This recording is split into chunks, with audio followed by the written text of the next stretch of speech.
Bonjour tout le monde, c'est Chloé. Aujourd'hui, je voulais vous parler en fait d'une prise de conscience personnelle, d'un truc que j'ai commencé à mettre en place dans ma vie au quotidien et qui, je dois dire, transforme beaucoup de choses. En ce moment, je lis beaucoup de livres sur l'intuition. Bon, forcément, il y en a qui me parlent plus ou moins. Euh, alors, par contre, j'ai pas le nom du bouquin en tête. Euh, je, je me renseignerai, je vous le mettrai quand même en lien si ça vous intéresse. Euh, c'est un livre qui donnait des techniques, un livre pratique, donc, pardon, qui donnait des techniques, notamment pour faire, on peut appeler ça plus ou moins de la télépathie quand même, c'est-à-dire que vous, enfin, je sais pas si c'est de la télépathie, parce que la télépathie, c'est plus d'une personne à une autre. Mais bon, bref, en fait, en tout cas, le principe, c'est vous mettez, enfin, un ami à vous, plutôt, met une photo dans une enveloppe. Vous ne savez pas ce que c'est. Et vous allez utiliser votre intuition pour deviner ce qui se trouve dans l'enveloppe. Qu'est-ce qui est représenté sur la photo. C'est quelque chose qui, pour moi, je suis très très très mauvaise à dans ce genre d'exercice. C'était pas la première fois que j'essayais. J'avais déjà tenté en visualisant une vidéoconférence d'Alexis Tournier, qui est voyant et qui, bon voilà, forcément utilise ce genre de méthode. Et je m'étais dit, ouais, trop drôle, enfin, ça serait rigolo que j'essaye, puisque apparemment c'est quelque chose qu'on peut tous faire. Je me suis dit allons-y et j'ai aucun résultat en fait. Personnellement, j'y arrive pas et en plus ça me crispe. C'est quelque chose qui est censé, enfin, on est censé contacter notre intuition et moi, au contraire, c'est un exercice qui me rend très nerveuse où je rentre dans une sorte de surchauffe mentale et je n'arrive à rien. Donc bon, j'ai essayé plusieurs fois. Vraiment, je crois tout simplement que c'est pas un exercice pour moi. C'est pas quelque chose qui me fait du bien. En fait, je me sens pas détendue. Il y a des exercices, des fois, par exemple, avec des cartes, des exercices en voyance que j'ai eu testé. J'y arrivais pas, mais je me suis accrochée parce que ça me plaisait, parce qu'il y avait quelque chose dans l'exercice. Qui me correspondait. Et à force d'essayer, je finis par y arriver. Là, c'est un exercice qui me parle pas. Bon, bref, je vais pas m'étendre plus sur le sujet du coup, de toute façon.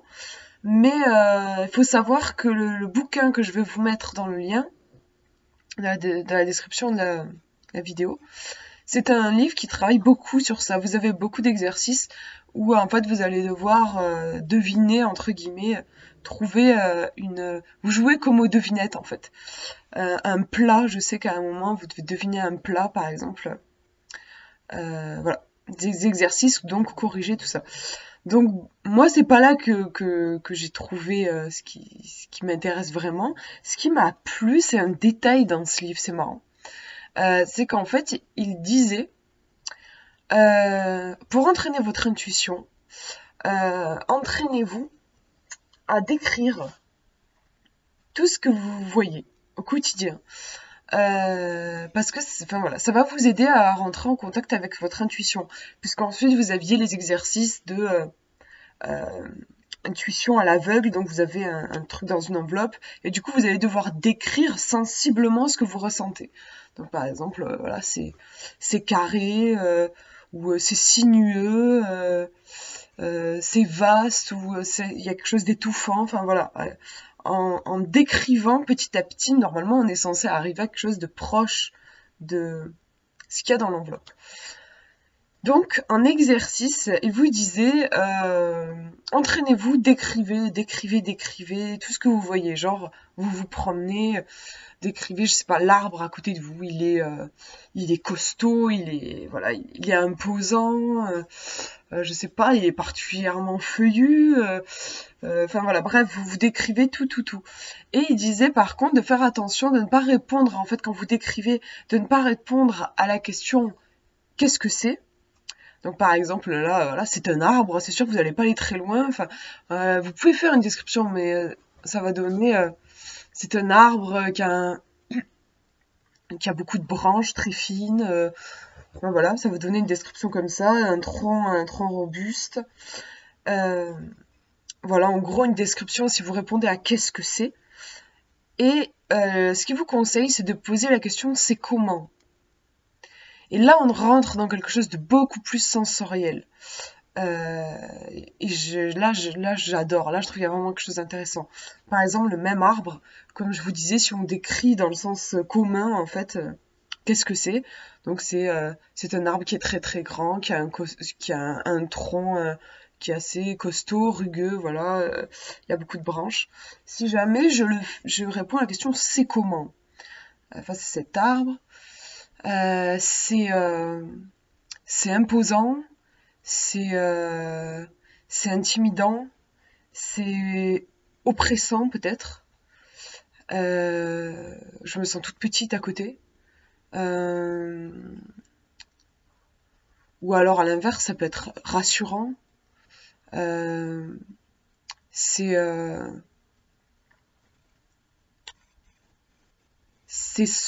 Ça assombrit en fait, puisqu'il y a beaucoup de feuilles, ça obscurcit.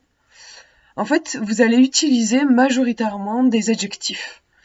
Et vous pouvez aller dans quelque chose des fois d'un petit peu abstrait. Enfin voilà, par exemple, là, je donnais aussi des émotions.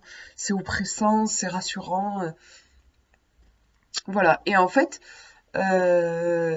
j'ai commencé à faire ça et j'ai trouvé qu'il y avait quelque chose qui me plaisait. J'ai trouvé ça super intéressant. Et en fait, je me suis mise à le faire personnellement pour des choses. En fait, j'ai arrêté de décrire ce qui se passait autour de moi. Enfin voilà, un stylo.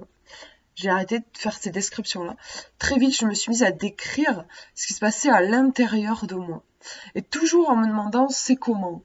Donc, plutôt que avant, je me disais genre qu'est-ce qui se passe? Ma réponse c'était par exemple je suis stressée ou j'ai peur. Mais ça allait jamais très loin en fait. Quand on reste dans ce qu'est-ce que c'est, ça va jamais très loin. Et là, je me demande c'est comment. Et alors là, c'est magique. Franchement, c'est un festival de couleurs, de sensations. Il y a une précision, je trouve, avec les adjectifs. Et on est dans quelque chose de beaucoup plus personnel que juste des grandes phrases, enfin des grands mots plutôt qui vont englober, par exemple, j'ai peur. Si je prends le sentiment de la peur, par exemple, imaginons, bon, si jamais juste je décris, je dirais, waouh, qu'est-ce qui se passe, j'ai peur. Si jamais je décris en me demandant c'est comment sensiblement, je pourrais dire, c'est froid. C'est froid au niveau de mon ventre. Ça crisse. Il y a comme un cri strident. C'est contorsionné. C'est comme si c'était tout contorsionné à l'intérieur de moi.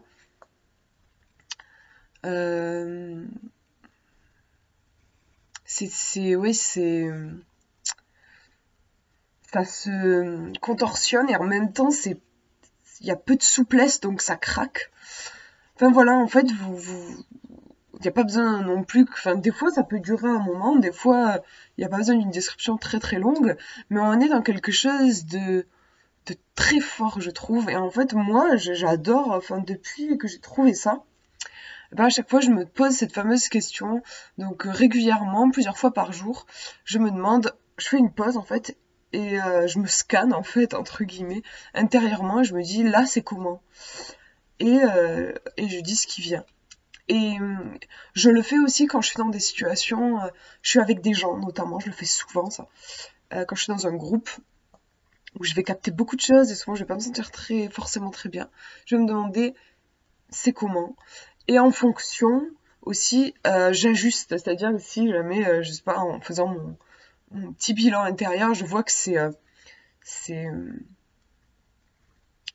inconfortable en fait, en gros, je me sens pas bien, et je vais prendre des mesures, donc par exemple m'écarter du groupe, prendre la parole, si c'est en fait qu'il y a quelque chose au niveau du sujet qui me dérange et que j'aurais besoin de m'exprimer.